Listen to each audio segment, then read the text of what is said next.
next up is Dawn of the Dead from 2004.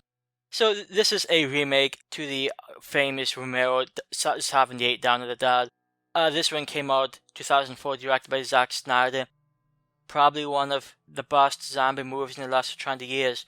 And it pretty much follows a nurse and a group, there's a police guy, salesman. They all try to take shelter in a mall after a zombie outbreak happens. And they, have some contentions with some mall security people, but they eventually get together, work this out, and then basically try to survive in the world when zombies are banging at the doors and people are being eaten alive. Honestly, it's pretty much the same as any other zombie movie. I know this might sound a bit hypocritical, coming from a guy who's a big slasher fan, but I find zombie movies some of the most repetitive horror movies out there. Because pretty much, it is pretty funny for a slasher fan yeah. to say that. I'm a slasher fan too, so. But it's just like every zombie movie, group of guys and it's fights between the group, and it just. I mean, and some of them come out really well, like this one. But even so, it's not like it's starless as far as the plot goes. But this movie did have one had a really strong cast. I'm not familiar with most of the cast members, to be honest. Even the black guy, he's a big name, but I don't really recognize him. So it has a great cast. It has some pretty good special effects, really nice cinematography, especially the opening scene in the suburban area being overrun by zombies. That scene was just fantastic. Yeah, that was good. So the movie, I watched an hour and 50-minute version. I think the hour and 40-minute version is like the theatrical version, but the movie's a bit longer, but I think it was pretty much able to keep me entertained throughout. There's not really any like really slow moments. Like most of the characters, even the characters that I don't particularly like, most of the characters are interesting, such as Steve, who has this rich pompous dick, but he cracked me up with everything he said.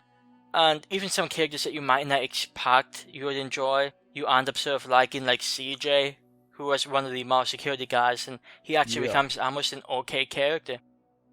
And I have a few issues with this one, which I'll get into, but before that, what are your thoughts on this one? What's your history with this? Yeah, I first saw this one in the theaters, so I mean, I enjoy this movie. Same like you, I'm not a huge fan of zombie movies. Not to say that there aren't a couple that come around that I actually do enjoy, and this is one of them. I don't think it's my favorite zombie movie. That probably still goes to Shaun of the Dead, but it's up there for me. A couple of things you touched on. I think there's a number of characters in here that you actually root for. Like, there's a lot of movies I watch in zombie movies, and you kind of like, whatever happens to the characters. And this one, you actually do, like, at least for me, I tended to care that specific people actually made it. I mean, Ving Rhames, the big black guy, he was quite badass in the movie. I wanted him to make it. CJ, he turns into a likable character. He's quite a dick at the start, and he's an asshole, and you're not quite sure what to make of him, and then eventually I think he wins you over as the movie goes along, because he actually starts jumping on board with what they're trying to do, and he becomes a very helpful character. And that's a big part of it. I think that really helps over a lot of other zombie movies, that the non-zombie characters, there's something to enjoy and be entertained by with them. There's a lot of little things as well in the movie. Like, in terms of songs and music in the movie, look, one funny thing is, and I don't think I ever picked this up originally, but I definitely did this last time I watched it. And I did watch the longer version, because that's the one I've got on Blu-ray. As they enter the mall, or the earlier stages of being in the mall, you can hear like the music in the mall playing in the background. And it's kind of amusing. Now, I don't know if this was set up to happen this way, but there's one scene, I forget the actor's name. the other black guy in the movie, the one who's got the pregnant wife, or girlfriend or wife, I can't remember. I think it's Mekhi Phifer. Yeah, that's it. There's a scene where he's alone, just, checking out some area of the mall, and over the radio they've got like a little mall tune version of the song All By Myself playing in the background. You know that song that's like, all by myself. I forget who did it, but I do know the song. Eric Carmen is the guy who did the original version. That was amusing because obviously he's all by himself in that particular scene. And then there's another scene, I think it's when they first get in the mall after they've just, they've managed to get into the mall after being chased by zombies from outside.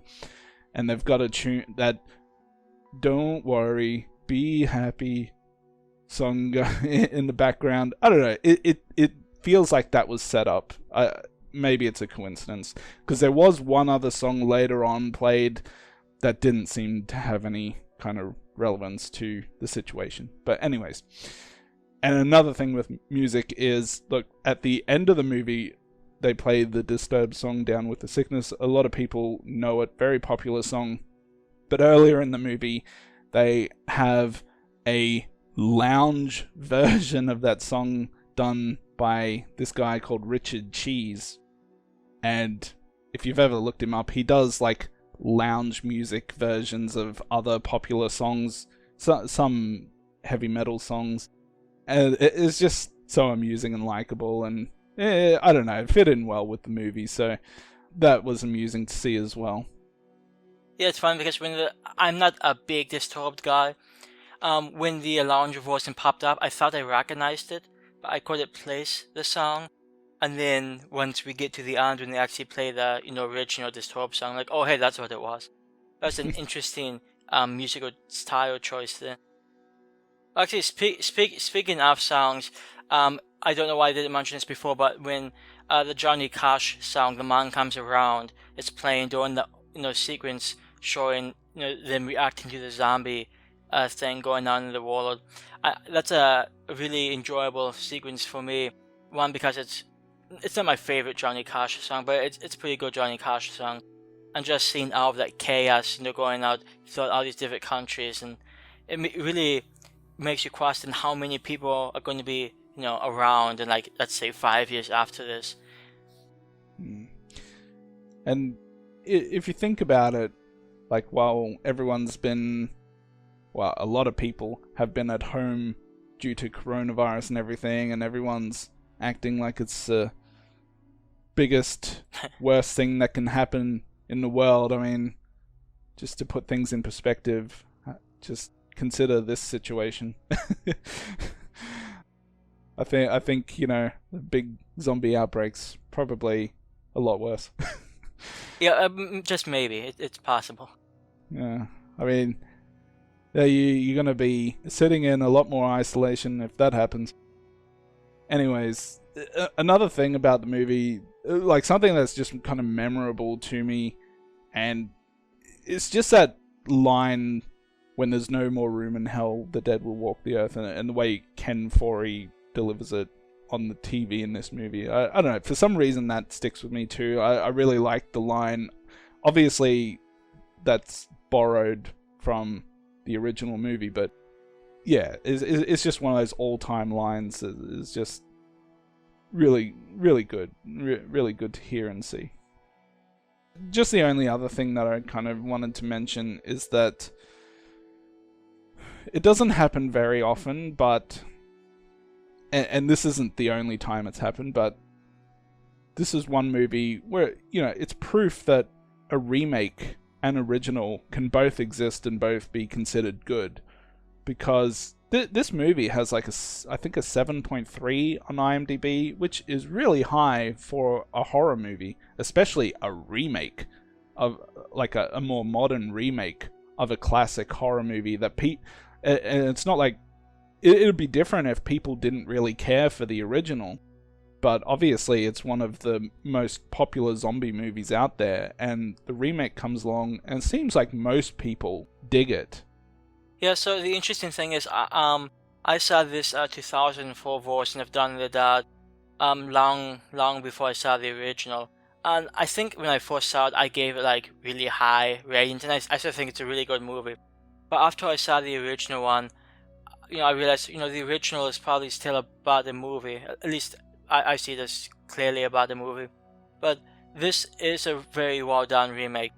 And it uses, some of the elements, but it changes quite a lot of it to make it more fresh. And it's a very action-oriented ramp zombie type movie, and it's pretty much enjoyable from start to finish. My only real complaint, and this is, I never cared much for like a zombie pregnancy type thing.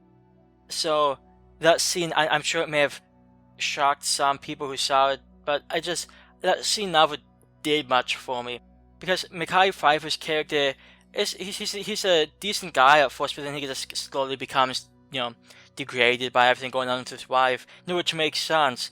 But that little plot point, I just didn't care much for.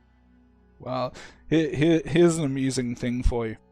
When my wife and I went to see this movie, she was roughly, I think, probably around 6 to 7 months pregnant. So, great timing and all. It's not like I went to this movie expecting to see that type of scene, so I was hoping, it wouldn't put her off or anything.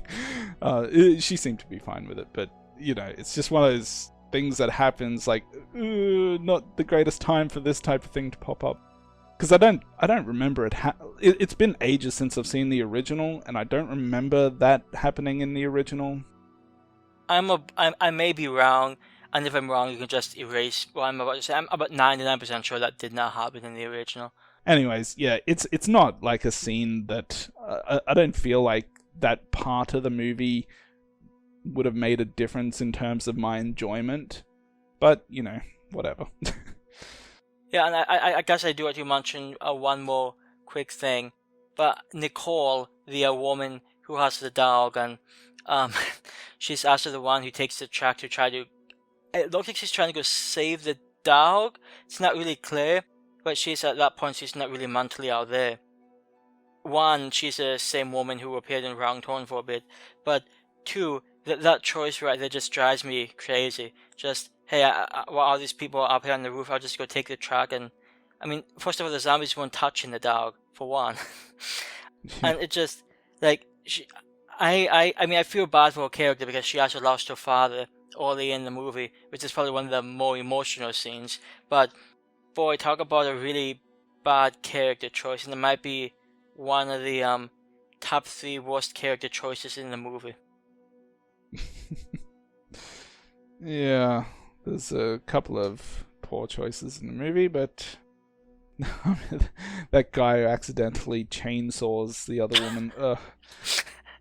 I sort of feel bad for that guy too, because if I recall, that was the. Well, I think I feel a little more bad for the woman, but okay. Well, sure, but I think I may be wrong, but I think the woman he gets is a woman I didn't much care for, so I might not be as big a problem with that. Okay. See, Jiggy's got his priorities straight. I do. No, I guess one last thing. I feel like there were some characters, even in the version I saw, a bit longer version, some characters that didn't really get that much either development or that much to do. They're just in the background at some points, and we know their names, but that's pretty much all we know about them. One of them being this girl named Monica, who she appears to be in a intimate relationship with Steve, but aside from that, she doesn't really do anything in the movie. And there's some other. I don't know if I'd call it a relationship, more of just a fuck buddy. hey, you take what you can get in a post-zombie apocalypse. And even some of the more interesting characters like Norma, she was I believe the truck driver, or Take, who was the I don't even know how to describe him, the sort of gas station attendant looking guy. And he was pretty good toward the end, but I just wish we knew a little more about some of those characters. But I know that when you have a cast of like something like 13, 11 characters, it can be difficult to give everybody some time. I think aside from that, though, I can't think of anything else to mention. I did enjoy the moment where CJ and that other guard had to put up with the one guy's story about how he knew he was gay. When I was 13, he had the bluest eyes. It's like, oh God, dude, stop. It's actually funny because I was watching this movie with a friend of mine through a Skype type service. So we were watching it and talking at the same time. And my friend happens to be gay, so I was telling him that if he ever gets into a situation like that, he should do the same type of thing. Just torture people with stories about his coming out. Yeah. Yeah, I'm thinking an 8.5 out of 10. And I'm going to be maybe uncharacteristically generous and throw this one a 9 out of 10. It's not my favorite zombie movie, but I do think it's a really good zombie movie. And it's definitely, I mean, I think most people think that too, because, I mean, like you said, this has, like a 7.3 on IMDb, which is insanely high for a horror movie. I mean, and it's a really popular movie too, so most people have seen this. So it's definitely a movie that's worth watching. And of course, I'd always recommend when you do watch it, just try to watch the longer version if possible. I'm honestly not sure which scenes weren't in the shorter version because it's been so long since I've seen it. But it's still a movie that you might as well take the longest version you can get. It's a pretty enjoyable ride, even if the ending is a little bit downbeat. It's still a decent amount of fun. So I feel like a 9 out of 10 is pretty fair. Yeah, I mean, as I was watching it, I was throwing up between an 8 and a 9 also. Like I was saying earlier, it is definitely one of my more favorite zombie movies. Not that I have a lot of favorite zombie movies, but it's definitely high up on my list. I think I settle on an 8, but that, it's still a really entertaining movie. I think just one thing about it is that there becomes a certain point in the movie where they're in the mall, and I'm just like, okay, I've had enough of the mall. Let's go somewhere, do something. And eventually they do. I think around the time the whole baby thing that happened, I was kind of like, it just feels like, okay, they're in the mall and shit just keeps happening. I mean, let's get things moving. And so eventually they do, and it's all good. So overall, yeah, entertaining movie. There's plenty of characters in there to care about or to at least entertain you in one way or another. These zombie action's good. I actually prefer the faster moving zombies than the slow ones. I just think slow ones kind of ridiculous. I mean, unless you get put in a really bad spot, there's no way they can catch you. But in this one, it's a bit of a different scenario when they run just as fast as you can run. So, I just find that more terrifying, at least in terms of if you're trying to make a more realistic horror movie. So give it a watch if you haven't already.